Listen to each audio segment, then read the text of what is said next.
Hello everyone.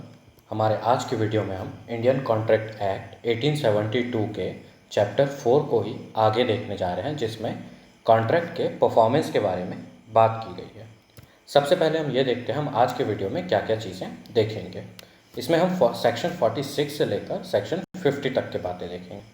Section 46 में ये दिया हुआ है, time for performance of promise when no application is to be made and no time is specified. मतलब किसी भी प्रॉमिस को परफॉर्म करने का टाइम क्या होगा जब कोई एप्लीकेशन, कोई आवेदन नहीं किया जाना है और कोई टाइम नहीं बताया गया है, उसको स्पेसिफाई नहीं किया गया है। सेक्शन 47 में ये दिया हुआ है, time and place for performance of promise where time is specified and no application to be made. मतलब किसी प्रॉमिस को परफॉर्म करने का वक्त और उसकी जगह क्या होगी जब टाइम स्पेसिफाई किया गया है, बताया गया है और कोई भी एप्लीकेशन नहीं किया जाना है, कोई आवेदन नहीं किया जाना है। 48 बोलता है, application for performance on certain day to be at proper time and place. मतलब किसी भी प्रॉमिस को परफॉर्म करने का आवेदन किसी निश्चित दिन पर, किसी निश्चित जगह और वक्त पर कैसे होगा। 49 बात करता है, place for performance of promise where no application to be made and no place fixed for performance. मतलब किसी प्रॉमिस को परफॉर्म करने की जगह कौन सी होगी जब कोई आवेदन नहीं किया जाना है और कोई जगह फिक्स भी नहीं की गई है किसी प्रॉमिस को परफॉर्म करने के लिए। और सेक्शन 50 बोलता है, performance in manner or at time prescribed और सैंक्शनड बाय प्रॉमिस। मतलब इसका यह है कि जो प्रॉमिसी है वो जिस तरीके से, जिस मैनर में परफॉर्मेंस एक्सेप्ट करना चाहे उसी मैनर में वो एक्सेप्ट होगा।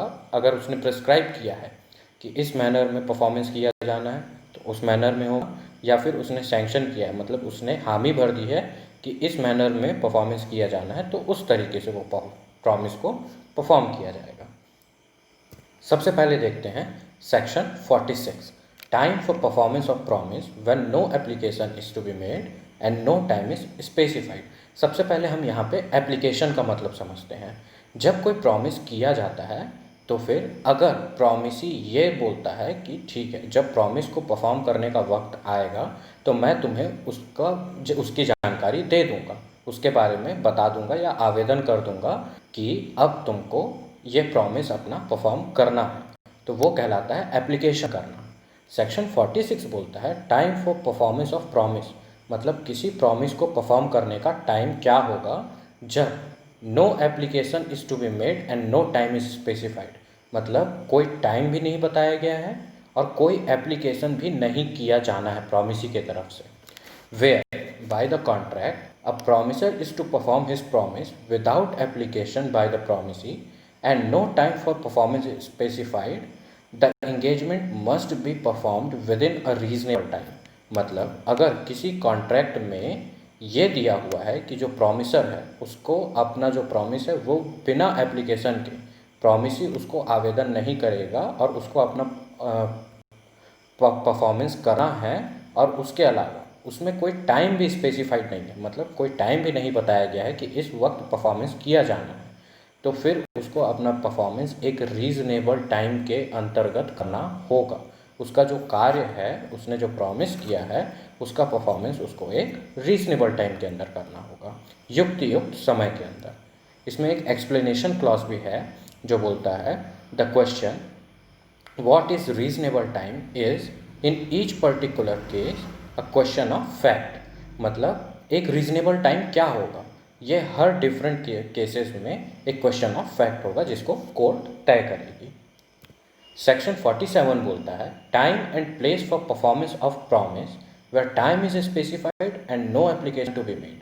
मतलब किसी प्रॉमिस को परफॉर्म करने की जगह और उसका वक्त क्या होगा जब टाइम बताया गया है और ये बोला गया है कि no application to be made, मतलब कोई आवेदन नहीं किया जाएगा।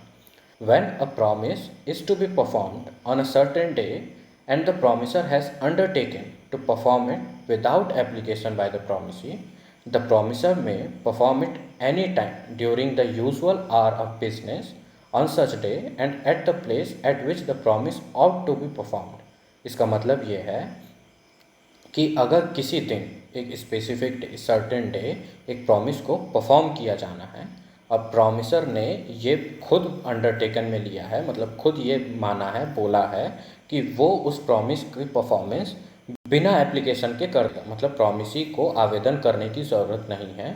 तो फिर ये प्रॉमिसर का ऑब्लिगेशन है कि वो उस प्रॉमिस को परफॉर्म करे। कब? जो यूजुअल आवर होता है बिजनेस का, किसी हर बिजनेस का अपने अपने हिसाब से एक यूजुअल आवर होता है कि इस समय से इस समय तक के वो बिज़नेस किया जाता है एक दिन में। उस यूजुअल आवर में वो प्रॉमिस को परफॉर्मेंस करना होगा उस दिन, और फिर उस जगह पर भी जहाँ पे उस प्रॉमिस को परफॉर्म करना ज़रूरी है, जहाँ पे उस प्रॉमिस को एक यूजुअल तरीके से किया जा सकता है परफॉर्म, उस जगह पर किया जाएगा उसको। इसको एक हम इलस्ट्रेशन के थ्रू समझते हैं। ए promises to deliver goods at B's A warehouse on the 1st January. On that day, A brings the goods to B's warehouse, but after the usual hour of closing it, and they are not received. A has not performed his promise. इसका मतलब यह है, ए promise करता है B से कि वो 1 जनवरी को उसके वेयर हाउस पे कुछ सामान गुड्स डिलीवर कर देगा। उस दिन ए वो सामान लेकर उस वेयर हाउस पर जाता है, लेकिन कब जाता है? यूजुअल आवर जो है, जब वो वेयर हाउस खुला रहता है उसके बाद, जब वो बंद हो चुका रहता है तब वो जाता है, और इस कारण उसको रिसीव नहीं किया जाता। इसका ये मतलब माना जाएगा कि ए ने अपना प्रॉमिस परफॉर्म नहीं किया है, क्योंकि वो यूजुअल आवर के बाद किया था। सेक्शन 48 देखते हैं। Application for performance on certain day to be at proper time and place. When a promise is to be performed on a certain day and the promiser has not undertaken to perform it without application by the promisee, it is the duty of the promisee to apply for performance at a proper place and within the usual hour of business. अगर एक promise को perform करना है किसी दिन, और promiser ने ये अंडरटेकन नहीं लिया है कि वो बिना एप्लीकेशन के परफॉर्म करेगा, मतलब इसका मतलब ये है कि उस कॉन्ट्रैक्ट में ये बात कही गई है कि जो प्रॉमिसी है वो आवेदन करेगा, वो एप्लीकेशन करेगा कि इस जगह पर इस वक्त उस दिन इस प्रॉमिस को परफॉर्म किया जाए। तो फिर ये प्रॉमिसी की ड्यूटी है कि वो उस परफॉर्मेंस के लिए अप्लाई करे, और एक प्रॉपर जगह पर और with in the usual hour of business, मतलब जब वो बिज़नेस किया जाता है उसके यूजुअल आवर में ही वो परफॉर्मेंस करने के लिए वो एप्लीकेशन करे। अगर वो एप्लीकेशन नहीं करता है तो ये प्रॉमिसर की गलती नहीं मानी जाएगी, ये प्रॉमिसी की गलती होगी। Explanation. The question what is a proper time and place is in each particular case a question of fact. इसका मतलब यह है कि जो इसमें बात की गई है कि एक प्रॉपर टाइम और प्रॉपर प्लेस पे होना चाहिए वो परफॉर्मेंस, वो हर केस में एक क्वेश्चन ऑफ फैक्ट होगा जिसको कोर्ट डिसाइड करेगा। सेक्शन 49 देखते हैं। Place for performance of promise where no application to be made and no place fixed for performance। इसका मतलब ये है कि ऐसे प्रॉमिस की परफॉर्मेंस करना जहाँ पे जगह को तय नहीं किया गया है कि इस जगह पर परफॉर्मेंस किया जाना है, और आवेदन भी नहीं किया जाना है, मतलब प्रॉमिसी आवेदन नहीं करेगा। When a promise is to be performed without application by the promisee and no place is fixed for the performance of it, it is the duty of the promiser to apply to the promisee to appoint a reasonable place for the performance of the promise and to perform it at such place। अगर एक promise को perform करना है बिना application के और कोई जगह फिक्स नहीं है, तो फिर ये प्रॉमिसर की ड्यूटी होगी कि वो प्रॉमिसी से ये बोले कि वो एक निश्चित जगह, एक रीज़नेबल जगह नियुक्त करे, निश्चित करे कि इस जगह पर आप परफॉर्मेंस कर दीजिए, और फिर उस जगह पर प्रॉमिसर का ये ऑब्लिगेशन होगा कि उस जगह पर जाकर वो उस प्रॉमिस को परफॉर्म करे। अगर प्रॉमिसर अप्लाई नहीं करता है, अगर वो प्रॉमिसी से नहीं पूछता है कि जगह डिसाइड करिए या उसे बताया जाए कि किस जगह पर वो प्रॉमिस परफॉर्म करना है, तो फिर ये प्रॉमिसर की गलती होगी, और ये माना जाएगा कि उसने नॉन परफॉर्मेंस किया, उसने कॉन्ट्रैक्ट का परफॉर्मेंस नहीं किया है। इसको हम एक इलस्ट्रेशन के थ्रू समझते हैं। A undertakes to deliver 1000 months of jute to B on a fixed day। मतलब ए ने ये बोला कि वो बी को 1000 मन जूट एक निश्चित दिन पर डिलीवर कर देगा। A must apply to B to appoint a reasonable place for the purpose of receiving it. मतलब ये ए की रिस्पॉन्सिबिलिटी है कि वो बी से ये पूछे कि एक निश्चित जगह तय कर दीजिए जहाँ पर वो 1000 मन जूट भिजवा सके, वहाँ डिलीवर कर सके। और बी को उसके बाद ये बी की रिस्पॉन्सिबिलिटी होगी कि वो एक निश्चित जगह तय करे कि यहाँ पर वो 1000 मन जूट डिलीवर किया जा सके। सेक्शन 50 देखते हैं। Performance in manner or at time prescribed और सैंक्शनड बाय प्रोमिसी। मतलब जो परफॉर्मेंस होगी प्रॉमिस की वो प्रॉमिसी एक मैनर प्रिस्क्राइब कर सकता है कि इस मैनर में वो परफॉर्मेंस किया जाए, या फिर वो सैंक्शन कर सकता है, वो हामी भर सकता है कि हाँ ये मैनर मुझे सही लग रहा है, इस मैनर में इस प्रॉमिस को परफॉर्म कर दिया जाए। The performance of any promise may be made in any manner or at any time which the promisee prescribes or sanction.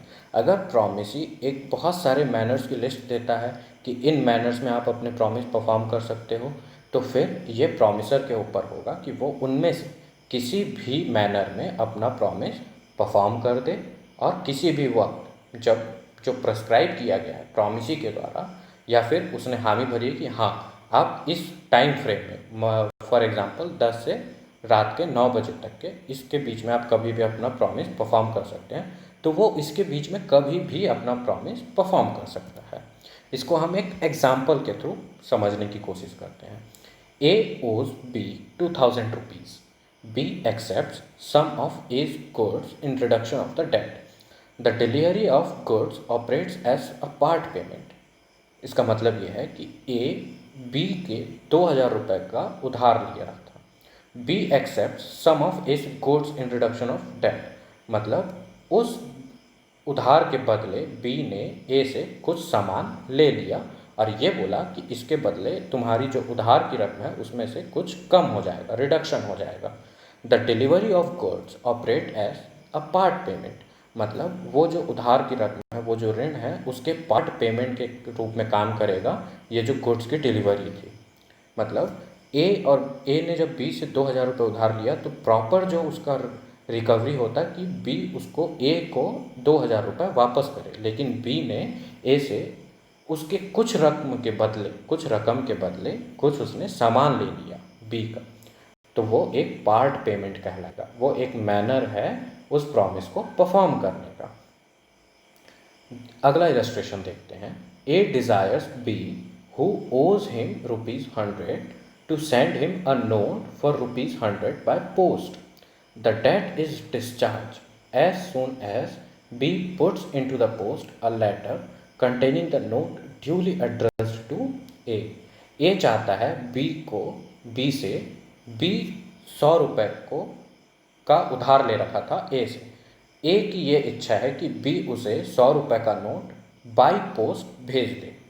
अब बी के तरफ से वो डेट डिस्चार्ज हो जाएगा कब? जैसे ही वो एक 100 रुपये का नोट एक लेटर में रख कर ड्यूली एड्रेस करके, मतलब एक जो प्रॉपर एड्रेस होता है, अगर वो एक ड्यूली एड्रेस करता है और उसको जैसे ही पोस्ट में डालता है वैसे ही उसका डेट डिस्चार्ज हो जाएगा।